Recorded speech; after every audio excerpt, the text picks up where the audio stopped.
Hello po! Last 2 setup na nga lang kami today before our long day off.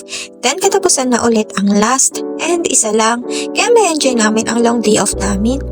Anyways, for our first setup, sila Papa Nay nga palang andito sa setup na to with her ate of course, and this is located at San Fernando sa house lang mismo nila client.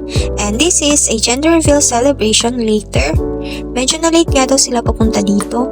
Bukod kasi sa malayo ay hinanap pa nila yung bahay ni client karating dito sa subdivision nila. And before pa pumunta dito ay nag-pick up din sila ng gender reveal box na order din ni client na ipinagawa pa namin. And actually, yung balloons lang ang ipinagawa namin, which is helium. And yung box ay si Papa Nay na mismo ang gumawa. First time nga namin gumawa nun, kaya gusto ko sana ma-witness ang outcome. Kaya lang ay nasa isang setup kami sa Angeles. And sila naman ay pinapasunod ko niyan sa setup namin after nilang mag-setup dito niyan.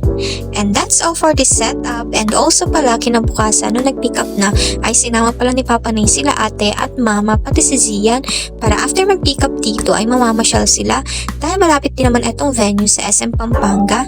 And thank you daw po pala sa pamerienda ma'am, nakwento lang sa akin ni Papa Nay.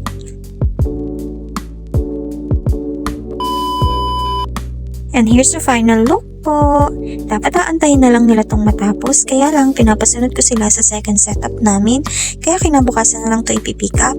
And also, pasensya na pala kasi nakakat yung video, nalobat daw pala kasi yung cellphone, kaya hindi natapos na makuhanan hanggang matapos yung pagsisetup nila. And ayun lang po. Thank you po and bye bye!